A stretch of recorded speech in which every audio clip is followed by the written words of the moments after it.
What's up YouTube, my name is CakeyC and welcome to the channel. So we all know the Call of Duty matchmaking system isn't exactly perfect.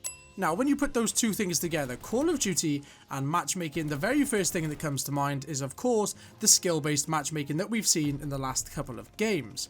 And then recently you might have heard some news about the skill-based hit registration where players were being affected by different servers and different pings depending on their skill. And in this video, you'll be glad to know we are not talking about any of those issues, we're talking about something completely new. And if you're not lucky enough to have a squad consistently running Warzone, then sometimes you just want to hop on and play by yourself, and to do that you will probably use the fill feature. Now if you've decided to hop on into a duos, a trios or a quads, with the fill feature enabled you will understand my pain.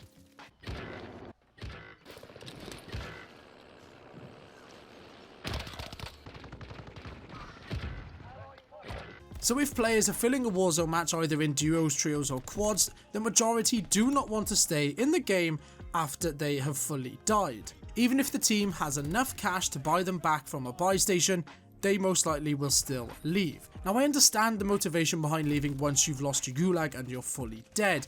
You just don't want to spectate other players, especially if you don't know them, sat in silence like a younger brother that has to wait his turn for the PlayStation.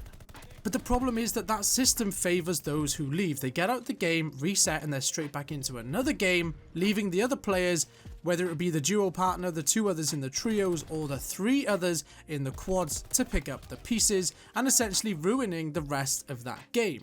Now to make this worse, for example, if you're playing in a quads match with your friend, two of you together, and the other two spots are individually filled by individual players, the first player leaves, then all of a sudden you have the pleasure of trying to fight a full quads team, possibly with full communication, with then three players. Then that annoys the third player, then they leave, and that leaves just you and your friend trying to fight against full quad teams, and essentially the game is pretty much again ruined due to the disadvantage that you have at that point. No matter how good you are, most of the time in a 2 versus 4 situation you will most likely lose that gunfight. And like I mentioned at the start of the video, hardly anyone wants to play solo Warzone, especially Caldera. And if you're not fortunate enough to be running Warzone with a squad most of the time, you are forced to play these filled matches, and from my own research in approximately a 2-hour session, I would be lucky to get through maybe 2 or 3 full Warzone games without someone leaving. And all of this doesn't even mention the amount of times I've queued into a trios match on my own, had a full filled squad in the pre-game lobby, and then find myself completely alone on the plane ride into Caldera because the other players have already left. Now this brings me to the topic of how do we solve this issue, and you could argue that they've already attempted to solve this issue by the looking for players feature where you are put into a pre-game lobby with players in a similar position. But that still doesn't stop these players backing out of the game halfway through. And let's not pretend guys, sometimes you don't want to jump into Warzone and discuss tactics with two strangers, you just want to play on your own, you want to play in peace and quiet, and there is enough in the game to do okay without full voice communication, so I can see why that looking for other players feature isn't particularly popular. So they've tried, but it's not the solution. The solution lies in one of Activision Blizzard's other games, and the one I'm talking about is World of Warcraft. You shall be king.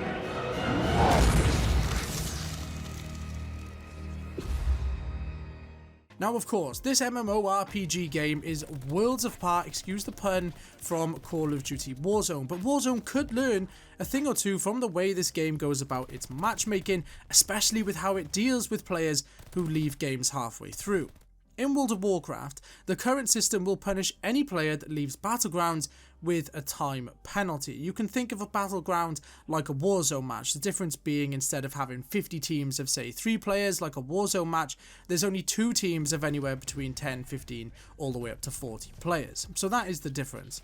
Now yes, you can argue that a player leaving a battle with only 2 teams like in World of Warcraft will affect the balance of the entire game as a whole, more than a player leaving one of the 50 Warzone trios. That makes sense, but the big difference is World of Warcraft will fill those gaps during the fight. You cannot fill an empty player spot in a Warzone match, but you can in World of Warcraft. You can join a game halfway through. So players can be brought into the fight halfway through, and the equilibrium isn't thrown off for that long, whereas the Warzone squad is essentially affected for the remainder of that game. Now going back to the time penalty, if you leave a battleground in World of Warcraft before it is finished, then you are classed as a deserter. and this will mean you will not be able to enter into another battleground for a minimum of 15 minutes, punishing you for leaving one that hasn't finished. There's nothing you can do about it. You are completely locked out.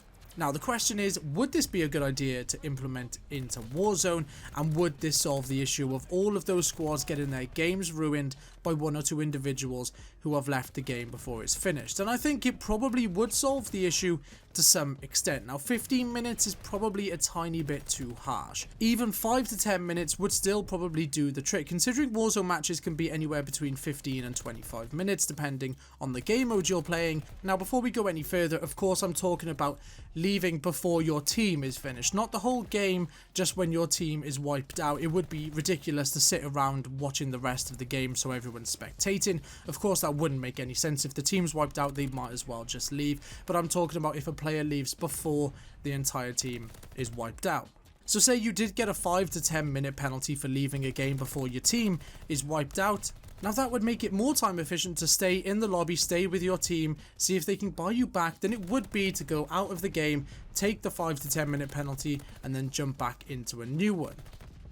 Now of course this wouldn't be a perfect solution, but I'm sure they can make it more complex. For example, if you're playing a trios game, one player dies, loses the gulag, so they're ultimately out until being brought back. The other 2 are still looting up. There is more than enough opportunity to get that 3rd player back. If the team does have enough money to buy the player back and the player still decides to leave, ruining the game for the other 2, despite having the money to get back, actively trying to get that player back, then you could be struck with an even longer penalty of possibly 15 minutes for completely ruining it when there was the chance. Obviously, I don't have any coding knowledge or game development knowledge, but would that really be that hard to implement? If you leave before your team is wiped out, 5 to 10 minutes, maybe just go 7-minute penalty for doing that and ruining the game. And then there's other things like, would it be that hard to track when your team is finished? So say you did leave and then your team is wiped out immediately, then obviously you are stuck with the penalty where you've only cost the team nothing really because they died. Is there a way to track that so your penalty would then finish even if you were 2 minutes into the 7 minutes?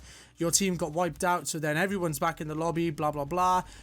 Then you could just be wiped out clean and you can jump back in. I don't know, I'm just ranting, I'm just spitballing over a considerably annoying system that is currently in the matchmaking system in Warzone. It's not perfect. Obviously the solution isn't perfect. It does work in World of Warcraft. I understand that you can join games midway through, so you're only really punishing yourself. You're not really punishing the team that much. But in Warzone, you really are affecting the team. If you're playing the trios and you leave, everyone does it, guys. I know if you're playing the trios on your own with a fill squad, why would you want to stay? I understand that. We've all done it.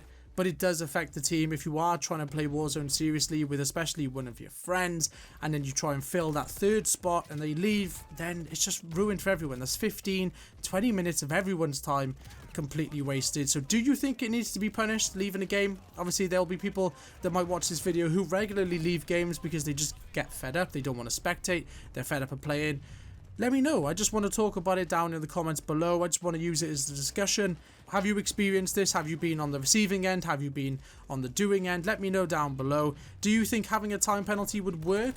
Or am I making a problem out of nothing? Let me know down in the comments below, guys. If you enjoyed that rant, let me know as well by dropping a like on the video.